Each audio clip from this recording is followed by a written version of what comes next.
Olá e seja bem-vindo. Você está ouvindo o podcast Vozes de IA. Um espaço que usa vozes de inteligência artificial para explorar obras autorais e inéditas. Eu sou Voz e a minha presença é artificial, mas as histórias que a gente discute aqui pertencem à criadora Thaís. E é importante lembrar, né? Todo o conteúdo é autoral e protegido por direitos autorais. Exato. Então, se acomode e respire fundo, que hoje a gente mergulha no primeiro capítulo de Palavras que ele nunca disse. Vamos lá. Bom, a história já começa com uma premissa muito forte.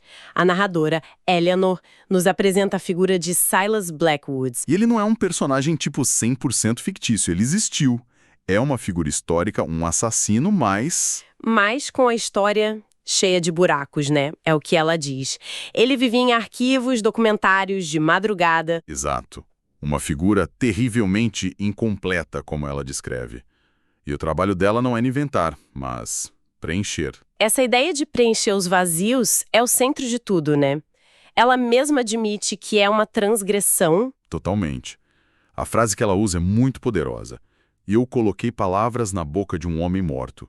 Isso já define o tom de tudo o que vai acontecer. Com certeza. E ela descreve o ambiente de trabalho dela, uma redação antiga, quase fantasma. O zumbido do ar-condicionado, o teclado solitário. Sim, e isso cria uma atmosfera de isolamento. É só ela e os arquivos. Ela diz que os fatos são só o esqueleto da história. E ela seria a pessoa que ia adicionar a carne, o sangue e a alma doentia. Pesado. E o método dela é quase cirúrgico. Ela não foca nos crimes conhecidos. Ela procura as lacunas. O vazio bem posicionado. Gostei desse termo. Perfeito. E ela encontra esse vazio numa semana de inverno em 1978. Uma rachadura na realidade onde ela pode inserir a ficção dela. E é aí que a criação começa de verdade. Ela inventa os detalhes mais íntimos. O ritual, isso é genial. Nossa, o ritual é muito marcante. Uma bússola quebrada, um isqueiro de latão e uma foto de uma mulher sem nome. Objetos que, segundo ela, simplesmente surgiram na mente dela. E isso dá uma camada de realismo, né? Mesmo sendo tudo inventado. Ela cria medos para ele, como o pavor de pássaros. E é nesse processo que a coisa começa a mudar. A linha entre a criadora e a criação. Começa a borrar. Exato. O ato de escrever deixa de ser invenção e passa a ser lembrança. Como se ela estivesse transcrevendo algo que já existia. Ela não tá mais escrevendo sobre o Silas, ela tá escrevendo como ele. Ela sente o frio do isqueiro na mão, a tristeza ao olhar a foto. A ficção se torna mais real que a própria vida dela. É assustador. E quando ela tá no auge dessa imersão, O telefone toca. quebra total do clima. É o chefe dela. E cara, que chefe! A voz dele ocupa, sufoca o ar. Ele já liga diminuindo o trabalho dela, chamando de bobagem de crime antigo. E pede pra ela escrever uma matéria leve.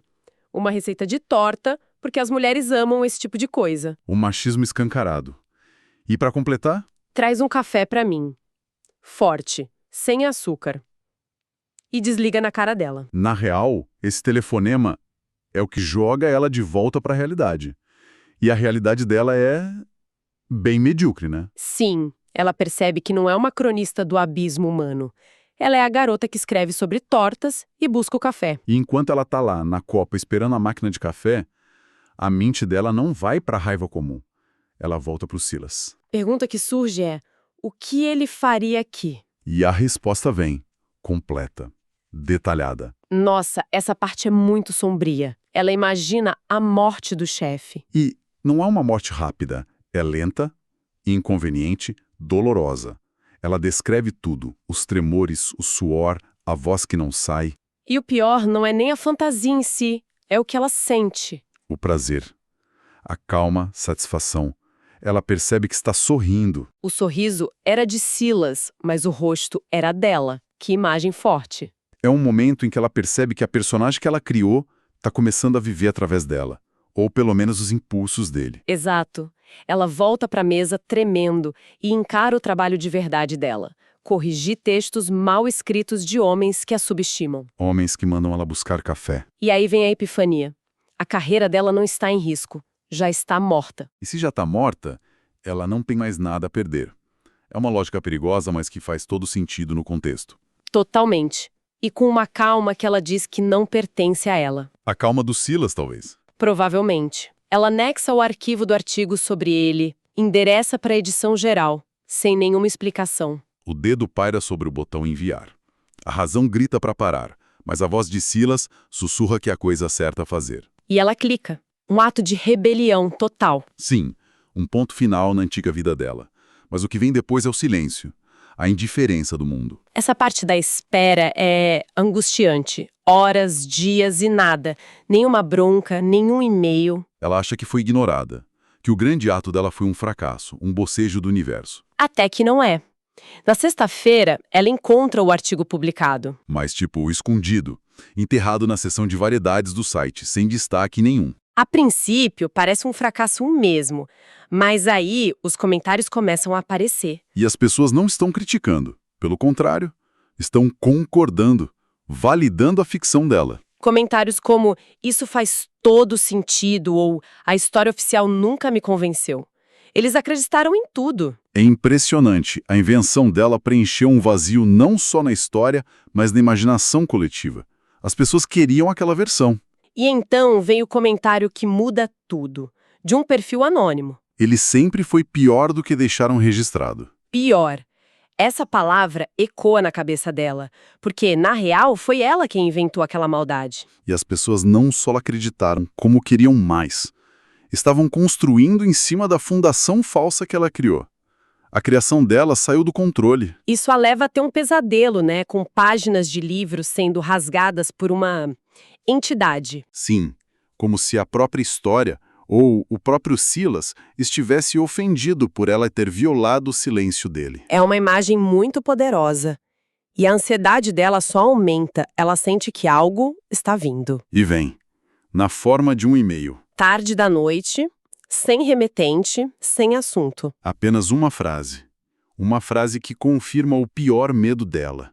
A mentira dela agora tem companhia. A mensagem dizia: Silas nunca contou isso a ninguém. Cara, que final de capítulo. Arrepiou aqui.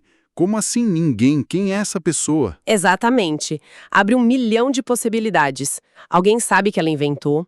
Ou pior, alguém sabe que aquilo é...